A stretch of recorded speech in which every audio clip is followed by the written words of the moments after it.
Olá, este é mais um programa Opinião e hoje a gente vai conversar sobre a Amazônia. Para esse bate-papo aqui, a gente trouxe o Gilberto. Como vai, Gilberto? Gilberto Souza Marques. Ele é professor da Universidade Federal do Pará e é do programa de pós-graduação em Economia. Recentemente o Gilberto lançou um livro chamado Amazônia, Riqueza, Degradação e Saque, e a gente vai bater um papo a respeito desse livro e alguns temas a respeito também da Amazônia sob o atual governo Bolsonaro. Bom, Gilberto, para a gente começar a nossa conversa, eu queria saber de você, você fala muito no seu livro aqui, seu livro é muito abrangente, você fala bastante a respeito do processo de colonização, você começa lá, né, no processo de colonização europeia da Amazônia, e você vai até os dias de hoje, né? Como é que você aborda essa questão do processo de colonização feito pelos europeus na Amazônia, que era um lugar onde viviam muitas nações indígenas, grandes civilizações, como hoje a arqueologia vem demonstrando? Como é que era esse imaginário do colonizador em relação a essas civilizações? Eu acho que é importante destacar esse aspecto, né? Primeiro que a história na Amazônia não começa com o colonizador. Tem toda uma trajetória anterior. A ocupação desse imenso território que hoje nós chamamos de Brasil, na realidade começou pela Amazônia. Com mais ou menos 11.200 anos, não é uma precisão muito exata nisso, mas algo em torno de 11.200 anos tem a ocupação daquele território e depois a formação de sociedades que foram se constituindo como sociedades complexas, com um aglomerado de pessoas, em alguns casos, em particular próximo à Foz, com aglomerações de até 10.000 pessoas. Algumas pessoas estimam, alguns pesquisadores estimam números até maiores, de sociedades com um certo grau de complexidade, até com estratificação social, com diferenciação interna, com uma rede inicial de comércio, de produção. E com a chegada do português do europeu como um todo, né, do europeu, essas sociedades foram sendo dizimadas e foram regredindo do ponto de vista da produção, do ponto de vista da cultura, do conhecimento, de uma série de aspectos até então. E o modelo imposto para a região, em particular pelos portugueses, foi um modelo imposto sustentado no extrativismo, no extrativismo mais rasteiro possível e na exploração exagerada do trabalho indígena, num primeiro momento, depois associado com o trabalho do trabalhador africano, que foi escravizado, tornado escravo e também levado para a região, mas num primeiro momento uma sobreexploração do trabalhador indígena tornado escravo e com a ajuda da Igreja Católica amansado, através da catequização, amansado para aceitar a dominação. E esse trabalhador indígena, né, foi morrendo aos milhares, para não dizer aos milhões. Né? Fosse pelo contato primeiro com o europeu, que trazia vírus e bactérias do qual o indígena, ou os indígenas, né, que é um conjunto de povos, não tinha contato e aí morria com facilidade, morria por uma simples gripe, porque não tinha anticorpos para responder a isso. Mas também pelo trabalho exagerado, pelo excesso do trabalho que impedia ele não só de garantir a sua reprodução da vida por conta do seu trabalho no cultivo, na caça, na coleta, mas também pelo exagero desse trabalho que esgotava mais rapidamente. Então, o que nós presenciamos no caso do Brasil como um todo, mas da Amazônia em particular, foi um verdadeiro genocídio ou etnocídio, como queremos definir isso daí, sobre essas populações. E, lamentavelmente, isso vem se prolongando e não se esgotou ainda, né? Continua se repetindo isso. Esse modelo de colonização imposto pelo europeu foi um modelo que reproduziu uma condição de uma região pobre, miserável, primária, exportadora, já desde antes, e lamentavelmente esse perfil continua se reproduzindo atualmente. Bom, logo depois, acho que uns 20 ou 30 anos após a derrota da cabanagem, a Amazônia ela começa a ocupar um outro papel também, né? Porque você vê na Europa, nos Estados Unidos, o desenvolvimento da Revolução Industrial, a descoberta da borracha galvanizada, e a Amazônia, naquele momento, era o único fornecedor da matéria-prima para se fazer essa borracha, né? Que era o látex. O que ocorre na Amazônia nesse período, que é o período chamado ciclo da borracha? A borracha foi um produto essencial para o desenvolvimento da indústria, né, e para a própria Revolução Industrial.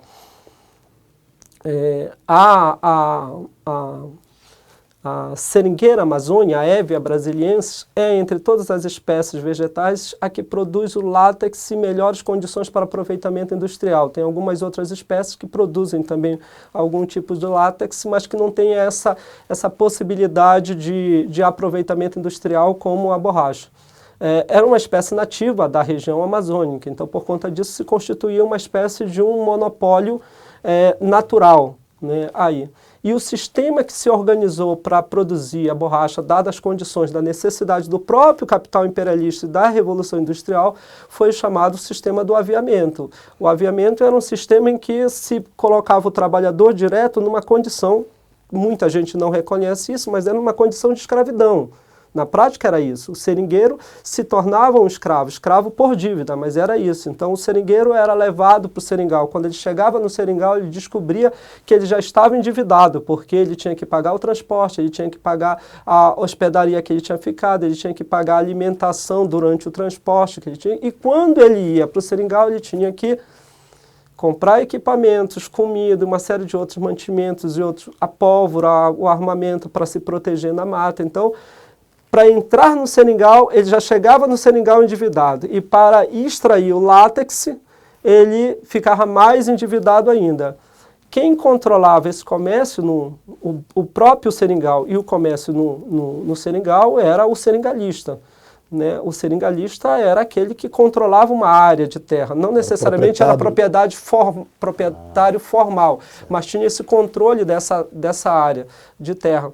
E aí ele controlava o comércio também. Nessa perspectiva, ele determinava o preço de venda dos seus produtos e o preço de compra do látex. O que é que acontecia? Ele jogava o preço dos produtos que ele vendia lá para cima e rebaixava o preço do látex que ele comprava do seringueiro, jogava esse preço lá para baixo.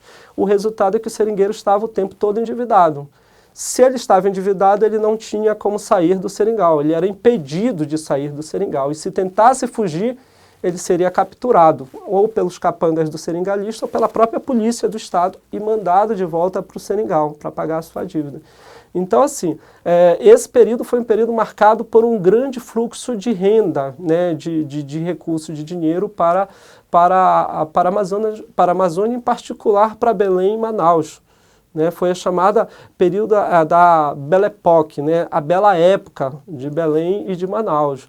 A referência de Belém era a cidade de Paris, a tal ponto que as lojas, alguns casarões, teatros tinham como referência Paris e algumas outras cidades europeias, mas principalmente Paris. É desse período que se importa, inclusive, as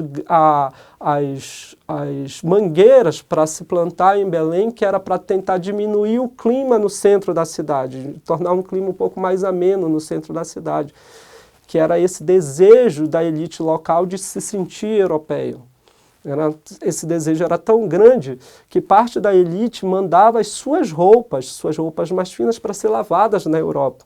E, ao mesmo tempo, trazia da Europa as óperas francesas e de outros países para se apresentar no Teatro da Paz ou no Teatro Amazonas, construído para responder aos interesses dessa elite. O fato é que essa riqueza e essa opulência toda que marcou o período da borracha, ela foi sustentada numa sobreexploração do trabalhador, né, no caso o seringueiro. Né, que viveu na miséria e reproduziu essa condição da miséria. Quando, em 1911 para 1912, os seringais de cultivo do Sudeste Asiático, que foram plantados pela Inglaterra a partir das sementes de seringueiras levadas da região amazônica, quando esses seringais entraram em cultivo em grande escala, que entraram em produção em larga escala, a produção, o preço caiu no mercado internacional e a demanda pela borracha amazônica caiu também nesse momento. Então se conforma uma crise generalizada na região. Essa crise vai se manter pelo menos aí, de forma intensa até 1942. Em 1942, É um novo ciclo daí da borracha, né? Sustentado pelo governo. Não diria que é um novo ciclo, né? O Celso Furtado fala de um novo ciclo, mas é um período muito curto para definir isso como um ciclo econômico, porque em 1942, o Japão ocupa o Sudeste Asiático e aí os Estados Unidos e a Inglaterra ficam sem, os Estados Unidos em particular, sem essa fonte de borracha natural. Aí, nesse momento, os Estados Unidos lembram que a Amazônia produzia borracha, né? Então, volta e faz um acordo com o Getúlio Vargas, que são os acordos de Washington, através do qual o Brasil se compromete a entrar na guerra e se compromete a abastecer a indústria norte-americana, principalmente a norte-americana, com a borracha da região amazônica e com o ferro de Minas Gerais. Eu diria que esses dois elementos foram as duas principais contribuições brasileiras para a vitória dos países aliados na Segunda Guerra Mundial. Não foi nem tanto a quantidade de brasileiros que foi mandado para a Itália, para a Europa, para lutar lá, junto aos países aliados. Não estou querendo minimizar a morte das pessoas que foram para lá. Mas a principal contribuição brasileira para o desfecho a favor dos aliados foi o ferro e principalmente a borracha da região amazônica. Para isso, o governo alistava brasileiros, em particular nordestinos, alistava como serviço militar e mandava para a Amazônia, para extrair borracha na Amazônia. Por isso eles eram chamados de soldados da borracha. E esses foram aos montes, também chegavam lá endividados, também ficavam endividados e aprofundavam o endividamento, e quando termina a guerra, esses trabalhadores ficaram totalmente soltos e perdidos, sem nenhuma estrutura, sem nenhum apoio do governo. Mas havia uma promessa, que eles receberiam um soldo depois, né, da guerra. Havia a promessa de que eles receberiam um salário elevado já durante a guerra, que eles teriam respeitados os seus direitos trabalhistas, que eles receberiam terra, receberiam estrutura do governo, receberiam isso tudo. Na realidade, nada disso foi cumprido. Nada disso foi cumprido. Nesse conjunto todo, a única coisa que foi cumprida foi, na realidade, o trabalho, o papel do seringueiro. Esse sim, ele foi para a mata. E também morreu as dezenas de milhares. Dezenas de milhares morreram nesse período. Porque você tirava um trabalhador nordestino de uma área árida, né, ou como eles mesmos diziam, que eles eram trabalhadores de terra enxuta, e mandava para a Amazônia, que eles diziam que era terra molhada, terra úmida, o alagado e tal, e a floresta densa.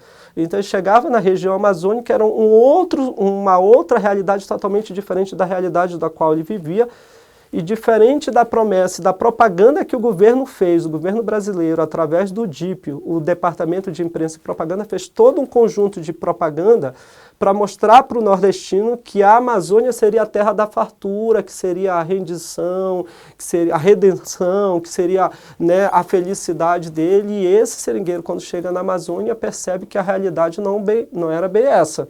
Certo? Não era bem essa, não tinha apoio do Estado, não tinha serviço de saúde, não tinha uma série de coisas que estavam sendo prometidas para ele lá no Seringal, que supostamente ele encontraria no Seringal. A partir dos anos 60, se apresenta uma nova visão a respeito da Amazônia, né?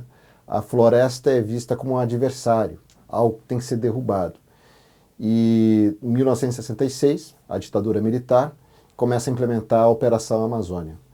Qual que era a visão que a ditadura tinha da Amazônia nesse momento?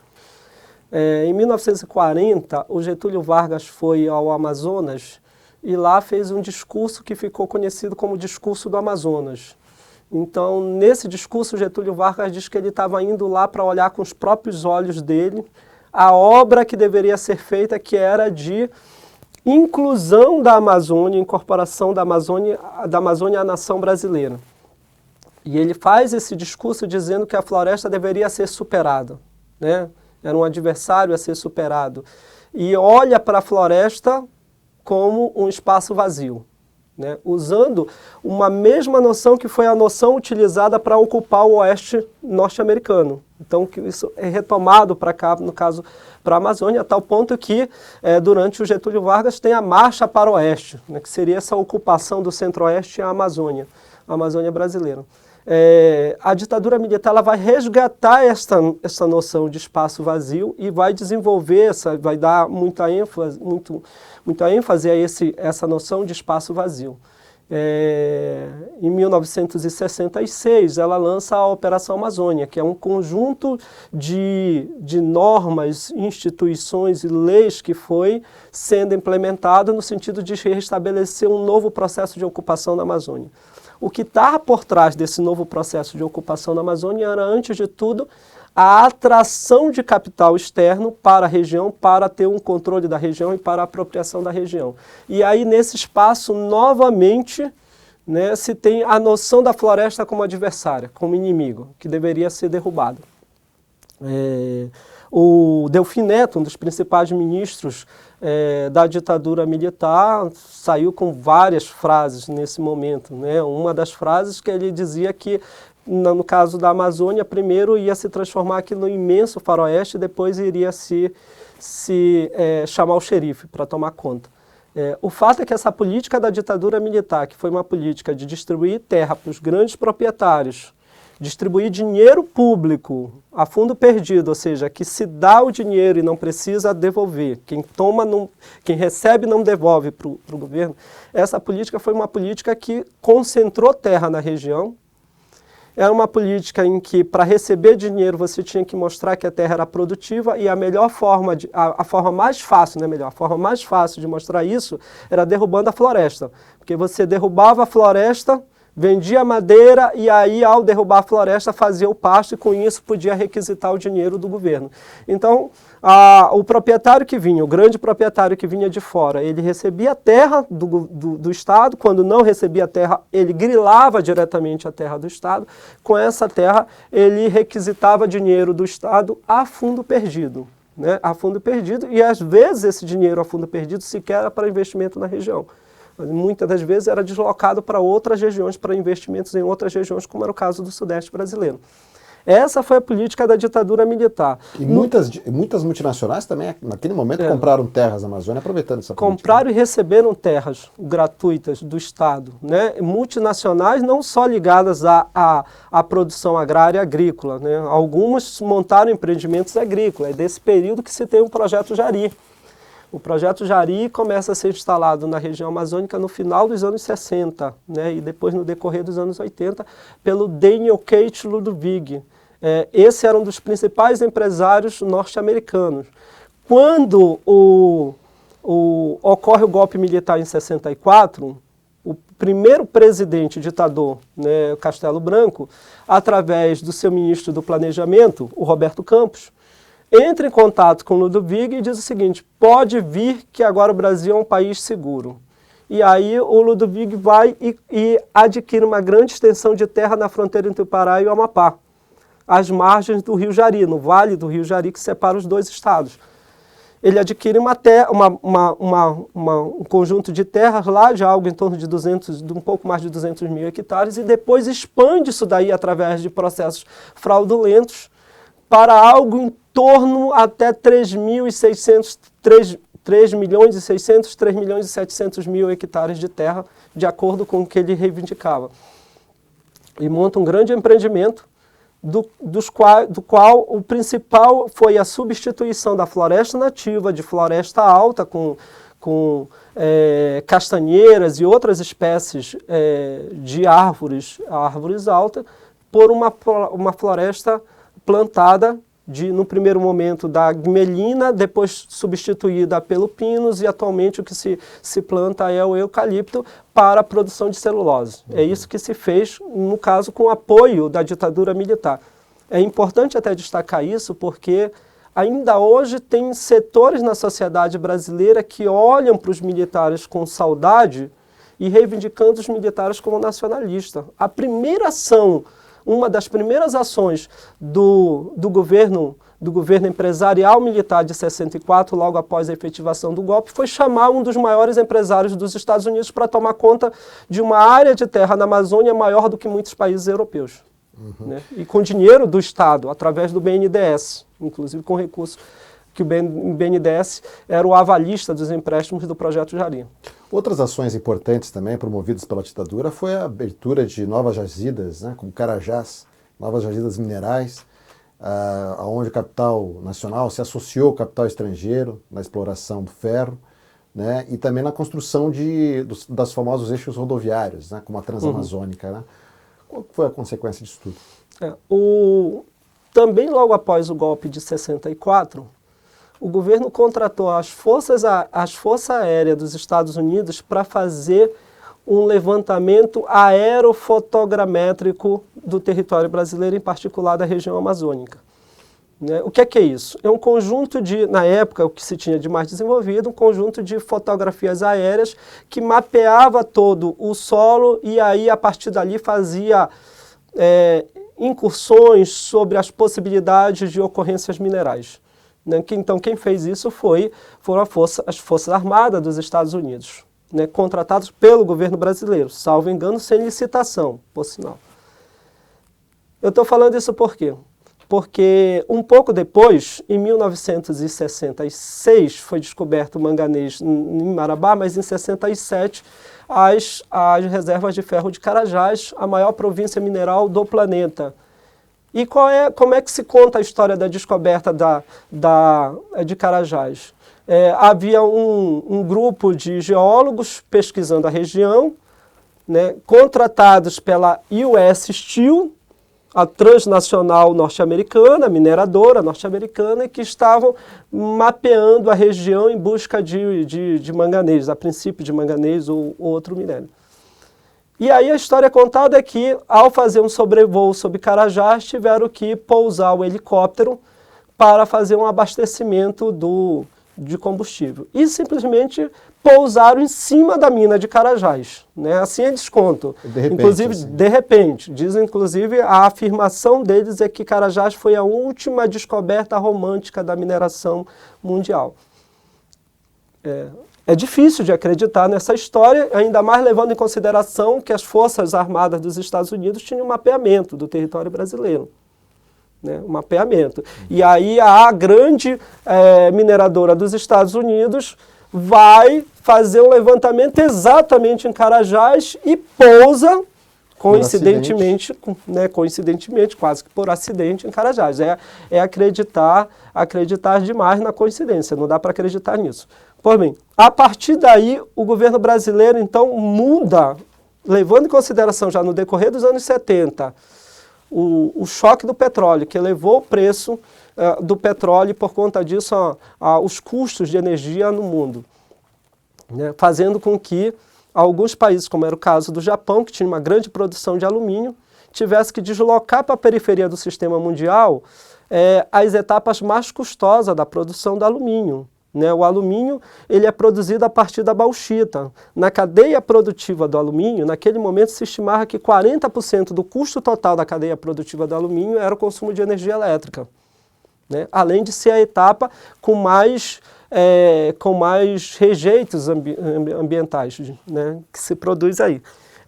O que é que acontece então, nesse caso, especificamente? O governo brasileiro aceita a imposição do governo japonês, novamente esse governo que muitos achavam e acham que era um governo nacionalista ou coisa parecida, aceita a imposição do governo japonês e, para poder fazer a produção, a transformação da bauxita em alumínio primário para mandar para o Japão, constrói a usina hidrelétrica de Tucuruí a um custo econômico e ambiental terrível. Isso para não falar do social, que foi o deslocamento forçado das populações que viviam ali na região, entre os quais algumas populações indígenas que ali existiam, além dos ribeirinhos.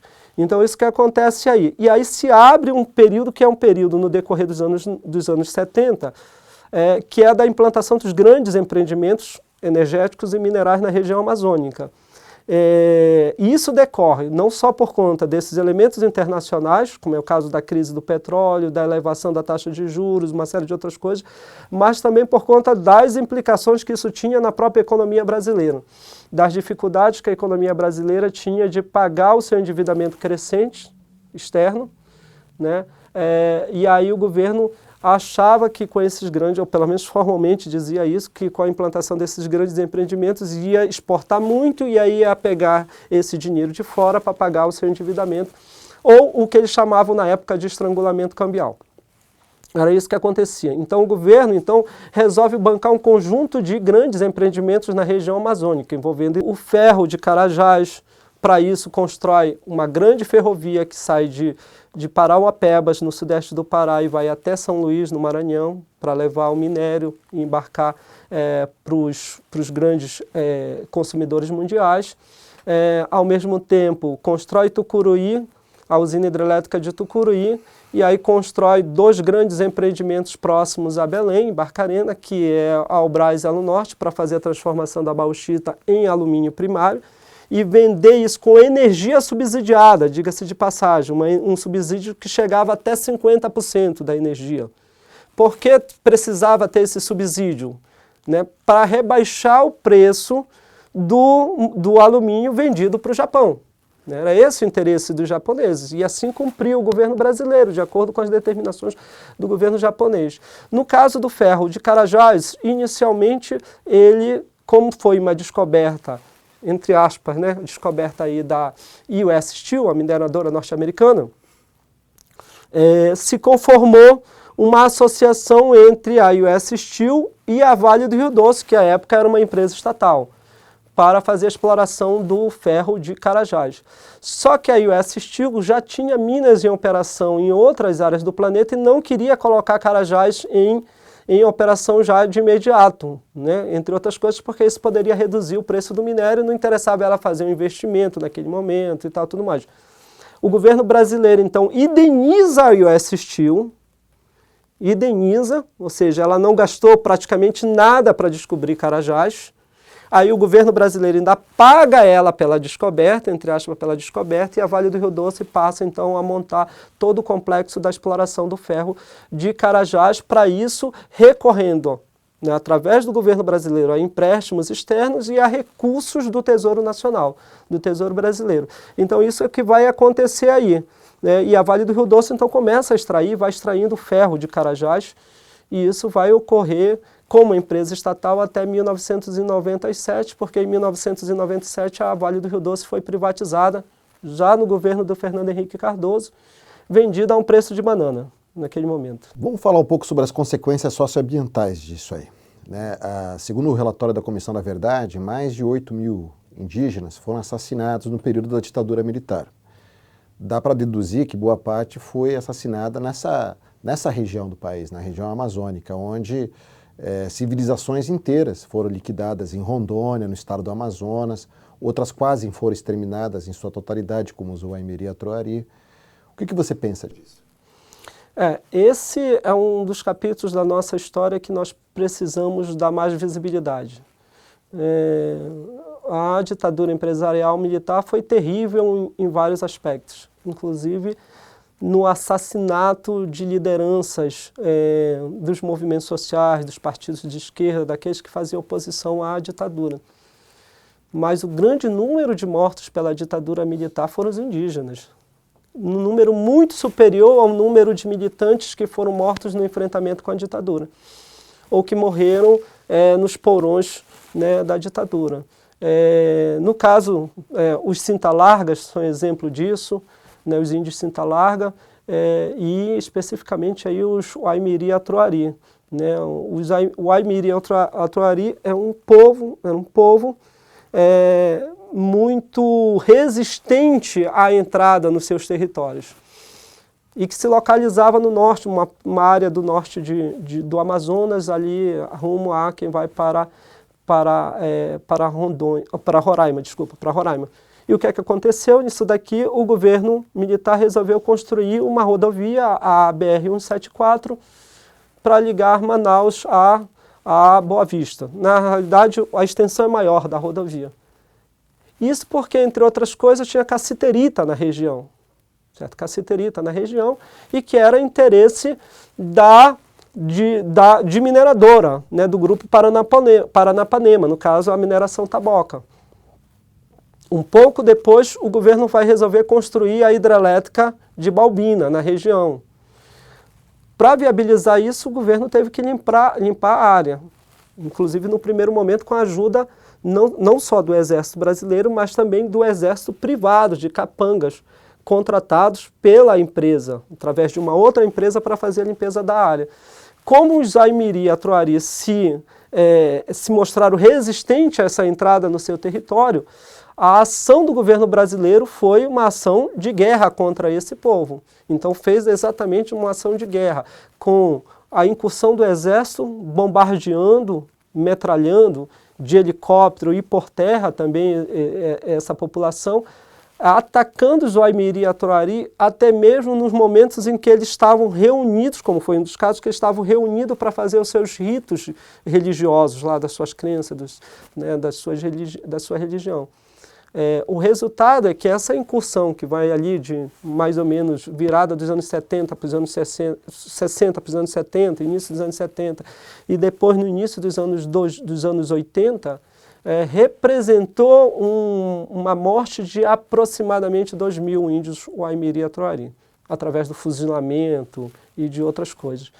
Além disso, se foi usado vários outros tipos de ações para o genocídio dessa população, dessas populações. Foi o caso da disseminação de doenças venéreas, de outros tipos de doença, do uso do agente laranja jogado sobre a floresta e sobre essa população. O agente laranja é o mesmo veneno usado pelos Estados Unidos na Guerra do Vietnã para combater os vietnamitas e atacar, né, os plantios de arroz e outras plantações que tinham lá os vietnamistas. Quando termina a Segunda Guerra, a guerra lá do Vietnã, um grande estoque desse agente chamado agente laranja estava à disposição dos Estados Unidos.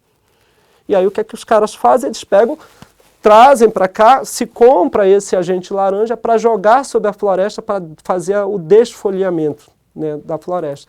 Evidentemente que isso ataca não só a árvore, ataca todo mundo que está lá embaixo. E isso foi usado para combater, entre outras, foi usado no Acre, foi usado em outras regiões da região amazônica para combater as populações locais. Então, assim, o que se percebe é que aquele processo de genocídio que começou com a chegada do europeu, há um pouco mais de 1.500 anos, 1.519 anos, um pouquinho mais, porque os primeiros chegam antes dos portugueses, os primeiros europeus chegam antes dos portugueses aqui.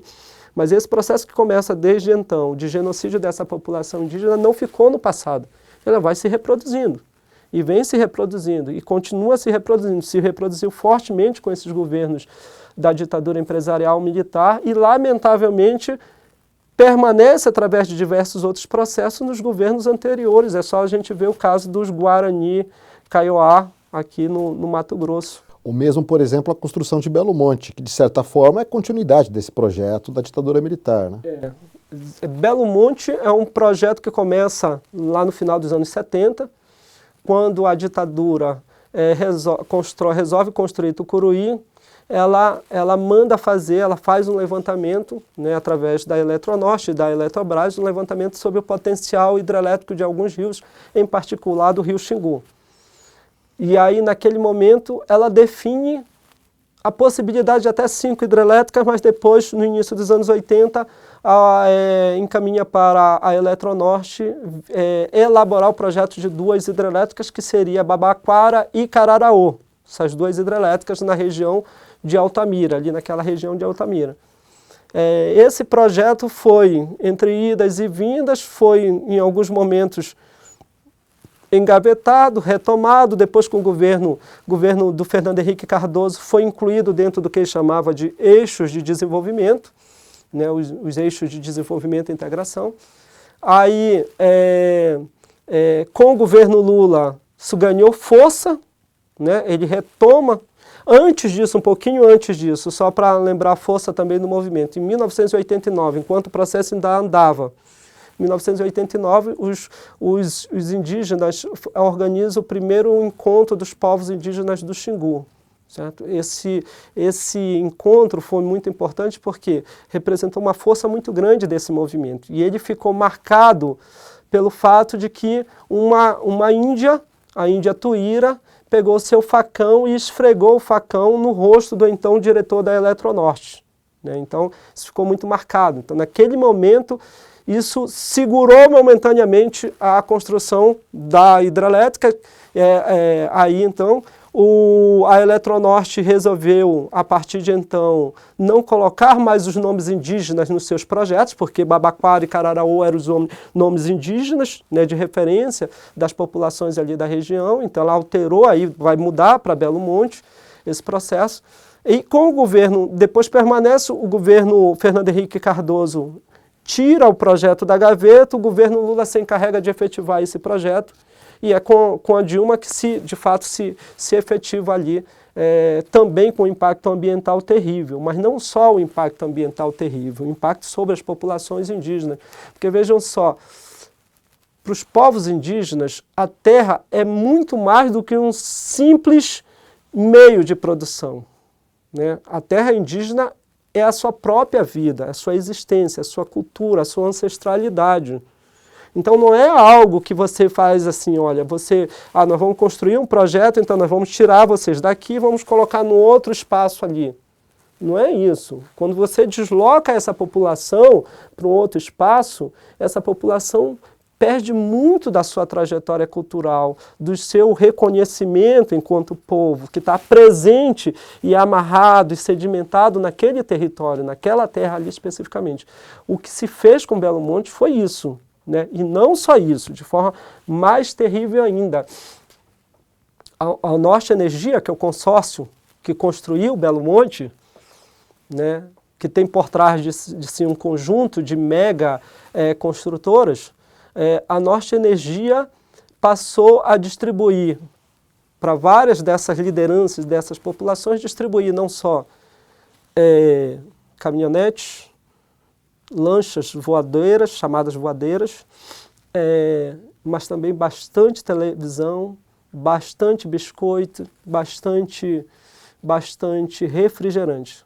Ela procurou separar os movimentos indígenas dos demais movimentos. Então, com os indígenas ela negociava de uma forma e com os outros ela procurava não negociar. Quais eram os outros? Os movimentos da cidade, os ribeirinhos, trabalhadores, mesmo os trabalhadores da construção civil que estavam trabalhando na obra. Então ela fez uma separação, porque os movimentos indígenas têm mais visibilidade, inclusive visibilidade internacional. Só que ao fazer isso e tratar dessa forma, você no caso a Norte Energia, construiu um processo de desconstrução cultural, na realidade, ali. Então hoje, em algumas dessas tribos, o que se vê, ao final do dia, é a reunião das pessoas não para conversar sobre os assuntos da aldeia, né? Mas se reuniam em torno de uma televisão para assistir a novela e tomar refrigerante. Certo? Esse é um impacto terrível. Bom, os governos do Partido dos Trabalhadores, tanto de Lula ou da Dilma, fizeram isso em nome do desenvolvimento. Hoje em dia, a gente tem o governo do Bolsonaro, que está aliado com as Forças Armadas e diz que vai também levar o tal do desenvolvimento para a Amazônia. O que você pensa a respeito disso? Todas essas políticas são políticas que vieram com uma grande promessa sobre desenvolvimento, né? Então, os grandes empreendimentos na região amazônica, seja hidrelétrica, seja estradas, portos ou projetos minerários mesmo, vieram sempre trazendo consigo uma promessa de desenvolvimento. E a princípio a gente se pergunta se alguém é contra o desenvolvimento? Se olha, a princípio ninguém é contra o desenvolvimento. O problema é que na realidade o desenvolvimento não é um negócio que responde ao interesse de todos. O desenvolvimento, quando a gente olha do ponto de vista das políticas que foram sendo implementadas, o desenvolvimento mostra que essas políticas foram voltadas para determinados setores, em particular os setores detentores da terra e do capital, essencialmente isso. E isso fica evidente no agronegócio, na mineração, em vários outros aspectos aí, vários outros setores. No caso do estado do Pará, o estado do Pará é dividido em 12 regiões, chamadas regiões de integração. A região de Carajás, que é onde ficam as minas, a província mineral de Carajás, é a região que tem o maior PIB per capita do estado e a região que mais exporta. E, no entanto, é a região que tem a menor expectativa de vida, entre as 12, menor expectativa de vida. É a região que tem a segunda pior relação entre postos de saúde para 10 mil habitantes. E a região, a partir do coeficiente de Gini, é a região mais desigual, em que tem a maior concentração de renda. Esse é o resultado dessas políticas de desenvolvimento. E isso foi produto não só da ditadura empresarial militar, mas dos governos que vieram posterior à ditadura, passando desde os governos de direita até aqueles governos que assumiram com uma cara de esquerda. No caso, o governo Lula e o governo Dilma. Diga-se de passagem, o governo Lula reeditou uma medida, uma mesma ação que os governos da ditadura já tinham feito, que é o quê? É a legalização das terras griladas. Né? Tinha sido feita durante a ditadura, lá nos anos 70, o governo Lula legaliza essas terras novamente, e depois isso é refeito já no governo Temer, né, novamente, essa legalização de terras griladas, ou seja, de terras apropriadas ilegalmente, terras do Estado apropriadas ilegalmente por setores privados do latifúndio. Com o governo Bolsonaro, esse quadro todo tende a ser pior ainda. Por que tende a ser pior ainda? Peguemos um dado só. Agora, no mês de junho, o INPE, o Instituto Nacional de Pesquisa Espacial, ele mede, já há 30 anos, mede o desmatamento na Amazônia. E os dados de junho agora, junho de 2019, mostram que o desmatamento aumentou 88% em relação a junho de 2018. Certo? 88%. Isso é um resultado imediato das políticas e do discurso de ódio do Bolsonaro, né? E das ações, evidentemente. Que ações são essas? Primeiro, a extinção do Ministério do Trabalho. No caso da região amazônica, isso é terrível. Por quê? Uma região marcada por trabalho escravo, outras formas de trabalho degradante, ainda existe aviamento na região amazônica. Então, você extinguir o trabalho, o Ministério do Trabalho, que tem como uma das suas funções a fiscalização e o enfrentamento a esse tipo de trabalho, na realidade, você reforçar os setores que reproduzem essa relação de exploração e superexploração desse trabalhador. Mas o governo Bolsonaro fez mais do que isso, né? O governo Bolsonaro, cumprindo a promessa dele de campanha, de não ter mais nenhum centímetro de terra para indígena, para demarcação de terra indígena ou quilombola, ele tirou a FUNAI do Ministério da Justiça e repassou para a estrutura do Ministério da Agricultura, que é um ministério, historicamente, um ministério dominado pelo agronegócio e pelos interesses do agronegócio. Assim ele fez. Até hoje ainda continua uma briga, uma disputa para ver onde é que vai ficar de fato, né? Algumas ações judiciais fizeram com que, em tese, foram ações que, retomando a FUNAI para o Ministério da Justiça, mas o Bolsonaro volta e faz alguma manobra tentando manter no Ministério da Agricultura, que é um Ministério do Agronegócio. Né? Evidentemente, se é o Ministério do Agronegócio, não vai ter demarcação de terra, né, indígena. Ao contrário, vai ter uma redução disso daí, uma revisão dessas terras no que depender dos ruralistas. Mas não só isso. Né? O Ministério do Desenvolvimento Agrário, que já havia sido extinto no governo Temer, ele foi confirmada a extinção dele no governo Bolsonaro, transformado numa secretaria do Ministério da Agricultura, do Ministério do Agronegócio. E foi entregue a quem essa Secretaria do Desenvolvimento Agrário? Foi entregue ao Naban Garcia. Quem é Naban Garcia? O presidente da UDR, uma instituição assassina, ruralista, criada lá em 1985, quando se anunciou que o Brasil teria um plano de reforma agrária, que não teve. Mas aí se cria a UDR para combater a possibilidade da ocorrência de um plano de reforma agrária no Brasil. Ela se mantém e cresce na Constituição de 88 para evitar com que se tivesse alguma aprovação de uma política de reforma agrária na Constituição de 88. E é essa UDR que é a base do que hoje no Congresso Nacional se chama da bancada ruralista, né? E que sobre esta instituição, a UDR, pesa algumas dezenas de denúncias de assassinato de trabalhadores e de lideranças rurais. É para o presidente desta instituição que o governo Bolsonaro entrega o que até então era o Ministério do Desenvolvimento Agrário, que em tese seria o ministério para conduzir a reforma agrária no Brasil. Isso, por si só, já mostra o que é esse governo. O resultado disso daqui é o que a gente está vendo, né? Uhum. A abertura do uso do agrotóxico. No Brasil já se estima que se usa, na plantação de soja no Mato Grosso, se estima que se usa 10 vezes mais veneno do que nos Estados Unidos.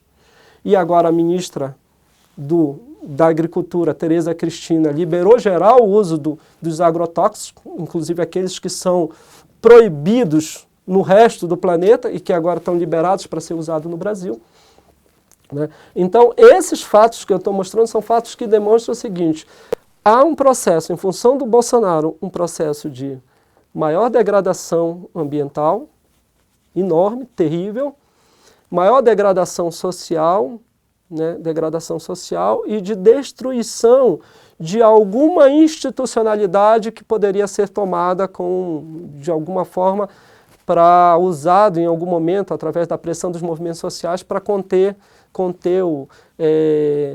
algumas ações contra a floresta e contra os movimentos sociais. Esse é o resultado desse governo, lamentavelmente. Ainda que nós tenhamos processos muito degradantes e de violência muito forte contra os trabalhadores, nós tivemos também processo de organização e de resistência desses trabalhadores e de um aprendizado desses trabalhadores, e isso vem se prolongando, né, até atualmente, né, esse caso. Então, se nós formos olhar a construção de Belo Monte, se nós olharmos só pelo resultado final, nós vamos dizer o seguinte: o movimento foi derrotado. Belo Monte, a usina de Belo Monte foi construída. Se nós olharmos o processo, nós vamos ver a formação de um conjunto de lideranças, de um conjunto de movimentos, de resistência, que ainda que não tenham sido suficientes para impedir a construção da obra, hoje dão suporte para a resistência à construção das usinas hidrelétricas no Rio Tapajós. Próprios movimentos indígenas são um exemplo disso também, com o seu grau de organização e resistência.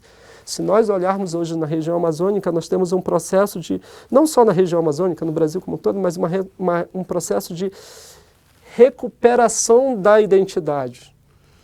Entre os censos brasileiros, nós vamos ver entre o penúltimo e o último censo, um aumento bastante significativo da população indígena. No censo, as pessoas se autodeclaram. Eu digo, eu sou negro, eu sou branco, eu sou indígena, ou uma outra definição que queira. Então, eu estou falando isso por quê? Porque, na realidade, o que você vê é que uma parte dessa população, que até então tinha vergonha de dizer que era indígena, hoje diz o seguinte: eu sou indígena. Certo? Eu estou recuperando a minha identidade e estou procurando construir essa identidade de formas de resistência. Se fala muito da diversidade faunística, ecológica da Amazônia, né? E se fala um pouco dessa diversidade cultural, né, étnica, que existe nessa região do planeta. Qual que é a importância da Amazônia hoje na perspectiva da construção de uma nova sociedade? Eu acho que o primeiro aspecto é esse, né? Que nós temos que construir uma sociedade, projetos para a sociedade que sejam projetos que respeitem e reconheçam e respeitem a diversidade, né? No Brasil nós falamos, nós somos brasileiros, mas tem um conjunto de povos no Brasil que não falam, né? Não falam português, que não se reconhece como brasileiro, que não se reconhece torcendo para a seleção brasileira, coisa parecida. Ainda existem algumas dezenas de povos isolados na Amazônia, que são povos que não têm contato com isso que nós chamamos de civilização. Isso demonstra o seguinte: a importância que tem essa região dentro de um espaço, de um mundo cada vez mais em degradação. Agora, discutir a Amazônia nesses marcos, e até por conta disso, dessa configuração de um mundo cada vez mais desigual, que é um mundo em que você tem hoje em torno de 42 multimilionários controlando uma riqueza equivalente à metade da população mundial, e no Brasil não é diferente, diante desse mundo, discutir a Amazônia é discutir necessariamente projetos para a sociedade. Porque não adianta discutir a Amazônia achando que nós vamos preservar, levando em consideração a boa intenção do grande capital multinacional ou coisa parecida. Na realidade, a preservação da região amazônica, da Amazônia e o próprio debate sobre o meio ambiente como um todo significa, antes de tudo, uma ruptura com o capital. Nós construímos um projeto que tem passos que podem ser até lentos no momento, mas enquanto projeto estratégico é a construção de uma outra sociedade. Uma sociedade não mais marcada pela busca pelo lucro, né? Mas sim pela solidariedade e pela distribuição da riqueza entre os que trabalham. Eu acho que essa é uma pré-condição para nós estabelecermos uma nova relação com a natureza. Uma relação não mais tão somente de apropriação da natureza ou de olharmos a natureza como um dado ou como um inimigo a ser vencido. Certo? Então, isso significa uma outra relação com a natureza. Isso não vai ser possível por dentro das estruturas do capitalismo. Então, é preciso construir uma outra estrutura. A contradição que vive hoje o mundo, que é a apropriação da riqueza, produção de riqueza numa proporção sem igual e degradação socioambiental, é uma das faces da principal contradição da sociedade, que é a contradição que opõe o capital ao trabalho. Essa contradição não tem como ser resolvida por dentro do capitalismo. Então, a luta consequente pela defesa da Amazônia e pela defesa do meio ambiente, ela pressupõe incorporar a defesa de uma sociedade socialista. Não para reproduzir os erros que foram cometidos no leste europeu, que foram terríveis, certo? Significa construir um outro projeto de sociedade. Aí, nesse caso, verdadeiramente socialista. Gilberto, obrigado aí pela entrevista, parabéns pelo livro. E se você quiser assistir essa entrevista e outras, é só acessar o nosso canal no YouTube e o nosso site. Até a próxima.